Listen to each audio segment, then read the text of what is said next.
management principle. Now principle number 11, there is nothing but principle of equity. Equity means समानता होनी चाहिए, fairness, उसको बोलते हैं fairness. Okay. Now management should be fair. मैंने पहले ही कहा था fairness, तो fair होना चाहिए. Fair यानी क्या, किसी के साथ भेदभाव नहीं, बराबर. Now as well as friendly to the subordinate. जो भी सबऑर्डिनेट यानी मैनेजमेंट के अंदर काम करने वाले लोग, वर्कर हो, ऑफिस स्टाफ हो, बराबर, उनमें भेदभाव नहीं करना चाहिए. किसने मैनेजमेंट में, चाहे अपर लेवल मैनेजमेंट हो यानी टॉप लेवल हो या मिडिल लेवल मैनेजमेंट हो, वो कभी भी लोअर लेवल मैनेजमेंट या जो भी स्टाफ है या वर्कर्स है उनके साथ भेदभाव नहीं होना चाहिए, बराबर. उन पर फेयर ट्रीटमेंट मिलनी चाहिए एंड फ्रेंडली रिलेशन होनी चाहिए. क्या होनी चाहिए? Friendly relation. Cordial relation should be emphasis should be placed upon cordial relationship between top level management as well as middle level and lower level management as well as the other staff and worker working in that organization. Now while dividing the work, delegating the authority, deciding the monetary terms, etc., there should not be any discrimination between the employees. बराबर. अभी किसी को authority दे रहे हैं कि नहीं ये काम तुझे करना पड़ेगा, बराबर. आज से समझो एक टॉप लेवल एग्जीक्यूटिव है, वो किसी मिडिल लेवल या लोअर लेवल एग्जीक्यूटिव को कुछ टास्क दे रहा है, किसी प्रोजेक्ट का काम दे रहा है या कोई अथॉरिटी दे रहा है, कोई बड़ी जिम्मेदारी भी दे रहा है और उसको अथॉरिटी दे रहा है, तो ऑब्वियसली वो देते समय भेदभाव नहीं होना चाहिए. काम देते समय, काम को बांटते समय किसी को ज्यादा किसी को कम, बराबर, ऐसे नहीं होना चाहिए. उसके बाद delegating authority, deciding the monetary term, बराबर. एक ही काम है लेकिन वो आदमी अपने पहचान वाला है इसलिए उसको ज्यादा पता है और अपने मन मर्जी, अपना मर्जी से काम करता है. हमारी टॉप लेवल एग्जीक्यूटिव की मर्जी से काम करता है इसलिए उसको ज्यादा पता है. और दूसरा आदमी है, बराबर, वो अपने ही धुन में कुछ काम करता है इसलिए उसको कम पता. ऐसे भेदभाव नहीं होना चाहिए.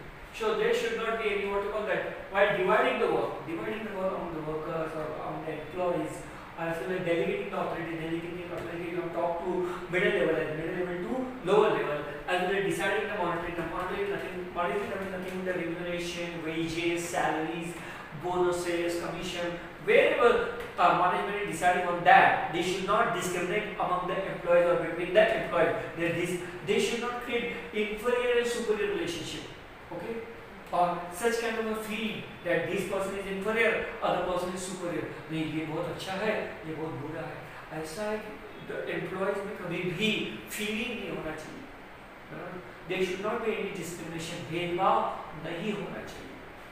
It also suggested that the remuneration should not depend on the department, but at the level of its subordinates or working. बराबर. अभी आपको मालूम, प्रोडक्शन डिपार्टमेंट, फाइनेंस डिपार्टमेंट बहुत इंपॉर्टेंट है. तो प्रोडक्शन डिपार्टमेंट को अच्छा पगार, फाइनेंस डिपार्टमेंट को अच्छा पगार, सेल्स डिपार्टमेंट को कम पगार, मार्केटिंग डिपार्टमेंट को कम पगार, बराबर. बाकी के जो डिपार्टमेंट है, बहुत सारे अलग अलग डिपार्टमेंट होते हैं, उनको कम पगार.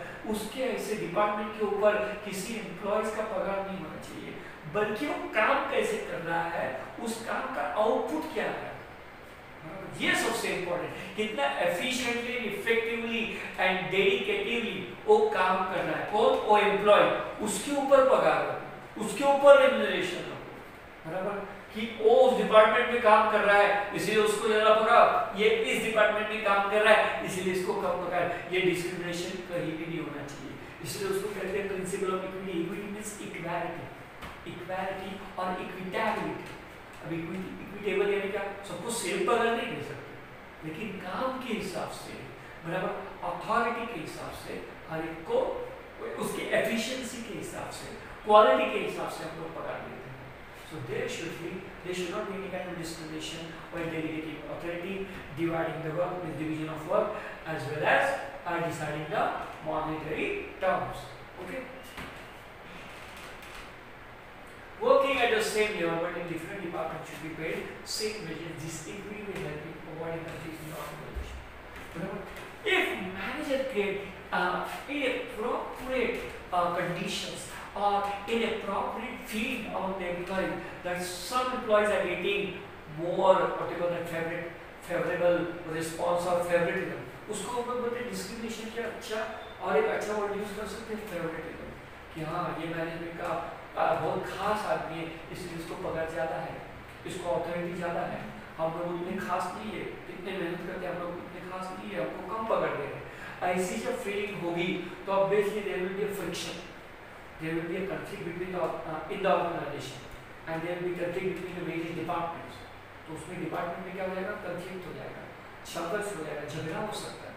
तो इसको अवॉइड करने तो हमें क्या करना चाहिए, प्रिंसिपल ऑफ इक्विटी। वो टॉप लेवल मैनेजमेंट में क्या प्रैक्टिस करना चाहिए, principle of equity.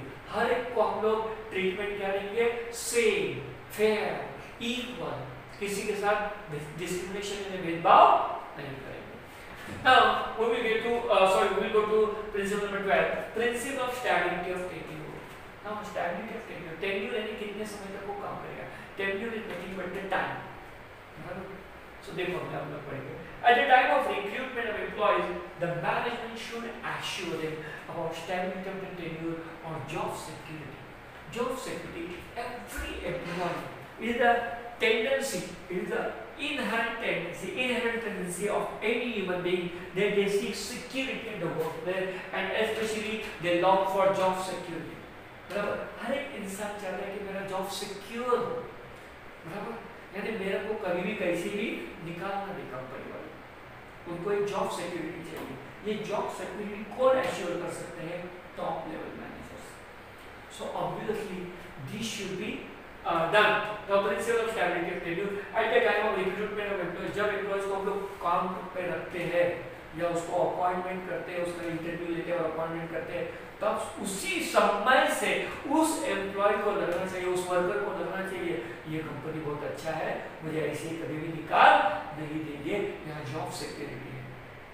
Now it plays very important role in creating sense of belongingness among the employees. Then employee will feel that I belong to this company belongs to me.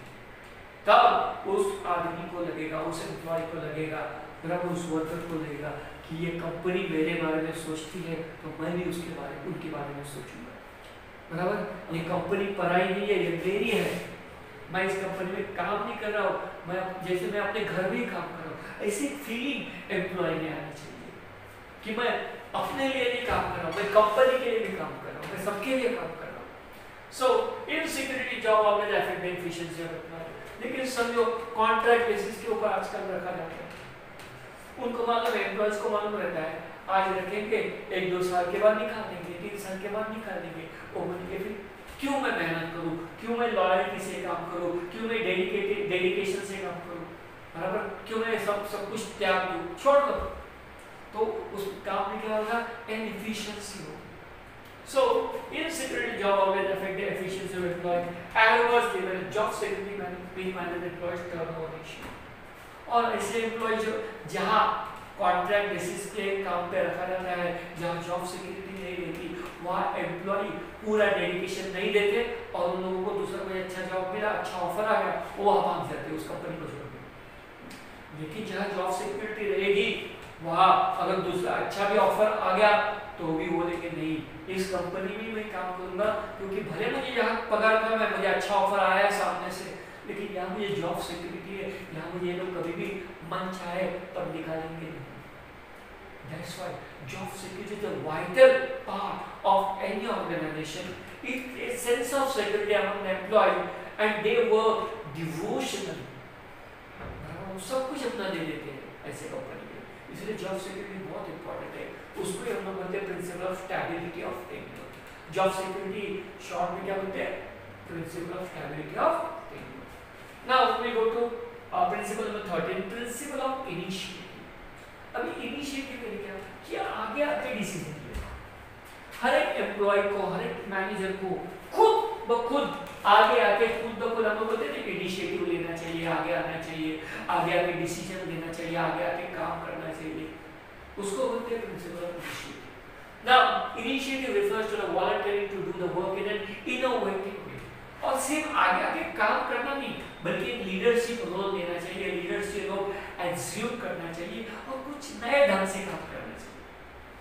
Now the freedom to think and work on the new ideas encourages employees to take initiative while working in different task. लेकिन उसके लिए top level management पर अपनी freedom भी देना चाहिए। Top level हो, middle level हो, उन्होंने हमेशा क्या देना चाहिए, फ्रीडम देना चाहिए। अगर हर बार मुझे टॉप लेवल एग्जीक्यूटिव को, समझो मैं एक लोअर लेवल मैनेजर हूँ, या लोअर लेवल एग्जीक्यूटिव हो, बराबर, और हर बार या सुपरवाइजर हो या फोरमैन हो, और हर बार मुझे डिसीजन लेते समय मुझे पूछना पड़ेगा भाई मिडिल लेवल मैनेजर को, टॉप लेवल मैनेजर को, ये करूँ क्या मैं, ये काम मैं कर सकता हूँ क्या, ये मैं डिसीजन ले सकता हूँ क्या, तो ये मुश्किल है।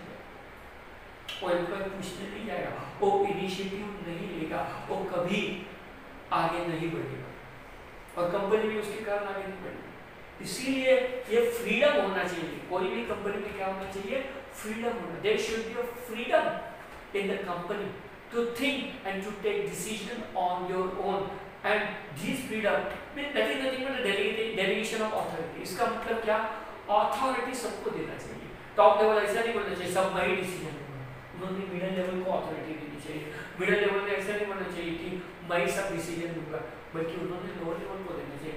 लोअर लेवल में भी वर्कर्स को कुछ ना कुछ डेलीगेशन ऑफ अथॉरिटी देना चाहिए। इसलिए इससे क्या होगा, वर्कर्स को भी लगेगा कि हम लोग अपने कंपनी में काम करते हैं।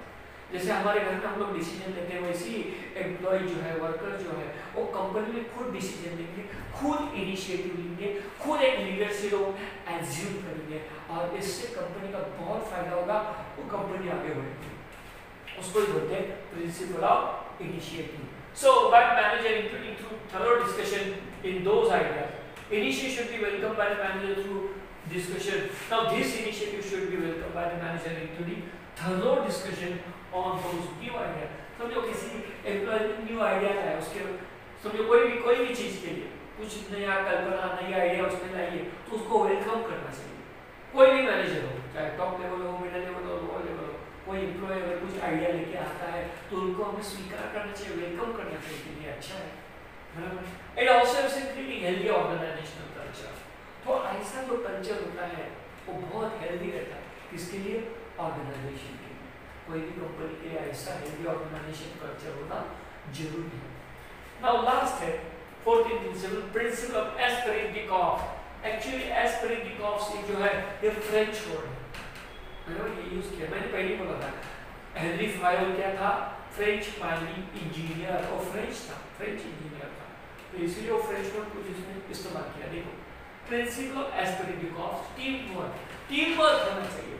जैसे आप देखते हो इंडियन क्रिकेट टीम जो होती है अपनी, बराबर, टीम इंडिया बोलते हैं, बराबर, उसमें अगर हर एक जो बैट्समैन है, बॉलर है, जो भी है, प्लेयर्स है, और अक्सर नहीं मेरा फायदा क्या है, या मैं ही सेंचुरी मारूंगा, बाकी इंडिया हार गई तो भी चलेगा। ऐसे अगर करके वो लोग खेलेंगे तो क्या होगा, इंडिया सचमुच में हर एक मैच में हार जाएगी। इसमें क्या है, कलेक्टिव वर्क होता है। वैसी ऑर्गेनाइजेशन में, कंपनी में भी कलेक्टिवली काम होता है। अकेला कोई भी टॉप एग्जीक्यूटिव हो, लोअर लेवल हो, मिडिल लेवल हो, टॉप लेवल हो, मैंने खुद डिसीजन, हर एक डिसीजन खुद नहीं, लेकिन डिसीजन लेते हैं, लेकिन सबको पूछ के लेते हैं, उसको बोलते हैं टीम, उसको बोलते हैं टीम वर्क। वो लोग डिस्कस करते हैं, कोई भी मैटर, इम्पोर्टेंट मैटर है, अर्जेंट मैटर है, वो लोग डिस्कस करते हैं हर एक के साथ वो शेयर करते हैं, उसको बोलते हैं टीम वर्क। मिलके काम करते हैं, अकेले खुद का सिर्फ सेल्फिश यानी स्वार्थी बन के काम नहीं करते हैं, हाँ मैं काम करूँगा तो मुझे ज़्यादा पगार मिलेगा, मुझे ज़्यादा फायदा मिलेगा, ऐसे सोच के काम नहीं करना चाहिए, कोई भी एम्प्लॉय हो। ओके, सो देखो, now Henri Fayol has given emphasis on the team work. Henri Fayol भी कहता था कि टीम वर्क सबसे इंपॉर्टेंट है, टीम वर्क में ही काम होना चाहिए, और हर एक एम्प्लॉय ने टीम में ही काम करना चाहिए, अलग अलग आइसोलेशन में अलग अलग काम नहीं करना चाहिए। एस्पेरेंटिकॉफ में यूनियन इज स्ट्रेंथ, सब लोग एक साथ होते ना, अगर 5 उंगलियां मिल जाएंगे तो क्या बन जाती है, मुट्ठी बन जाती है, वो तो ताकतवर बन जाती है। लेकिन एक एक उंगली अकेली अगर काम करने लगी, लगने लगी, तो क्या हो जाएगी, ये कमजोर गिर जाएगी। वैसे कंपनी में भी टीम वर्क होना चाहिए। अगर यूनिटी है तो यूनिटी उनके लिए एक स्ट्रेंथ बन जाएगी, और टीम वर्क उनके लिए उस कंपनी को आगे लेके जाएगा। Now running any organisation is group activity. कोई भी कंपनी को चलाना, आगे बढ़ाना, ये ग्रुप एक्टिविटी है। सीरीज में टॉप लेवल ये होता है, बड़े बड़े कंपनी के मालिक ही देखते हैं, ऐसे कभी नहीं हो सकता। ये सब टीम वर्क है, इसमें हर एक top level, lower level, middle level, worker, सब कुछ, सब एम्प्लॉयज इसमें क्या होते हैं, शरीक होते हैं, participate. Now in a group activity and human resources are the valuable asset of organisation. देखो फाइनेंशियल रिसोर्सेज इंपॉर्टेंट है, लेकिन उसके बाद या उसके साथ सबसे इंपॉर्टेंट है ह्यूमन रिसोर्सेज। ह्यूमन रिसोर्सेज यानी उस कंपनी में काम करने वाले इंसान, उस कंपनी में काम करने वाले एम्प्लॉय, ये सबसे इंपॉर्टेंट है। Human resources are valuable for any corporation और any organisation. Now, if all the employees are working as a union and with mutual trust, difficulties can be solved quickly. अगर सब लोग मिलकर काम कर रहे हैं, यूनियन में काम कर रहे हैं, और यूनियन ने मिल किया, उसके बाद with mutual trust, एक दूसरे के ऊपर उनका पूरा विश्वास है, पूरा संपूर्ण भरोसा है, the difficulty can be solved quickly. तो कोई भी challenges हुए, तो कोई भी difficulty होने को बराबर वो आराम से उसका सॉल्यूशन मिल जाएगा, वो आराम से उस सिचुएशन से बाहर निकलेंगे और विजयी होंगे, यानी कंपनी का प्रॉफिट होगा, कंपनी का भला होगा, और कंपनी का भला होगा तो ऑब्वियसली उनका भी भला होगा। Now, therefore, as a leader, manager should create spirit of teamwork, and that is the responsibility. This is the ultimate responsibility, especially of the top level manager as well as middle level manager, to create an environment of teamwork among the employees or in the organization, creating such conducive culture, ऐसे culture का निर्माण करना कि हम लोग मिलके सब साथ साथ काम करेंगे, अकेले अकेले डिसीजन नहीं लेंगे, अकेले अकेले काम नहीं करेंगे, सिर्फ खुद का स्वार्थ नहीं देखेंगे, सिर्फ खुद का फायदा नहीं देखेंगे, बल्कि सबका फायदा हो, सब कंपनी का फायदा हो, ऐसे हम लोग मिलके काम करेंगे। And such culture should be created by the top level executive, top level manager, and understanding among employees to achieve organizational goal activity.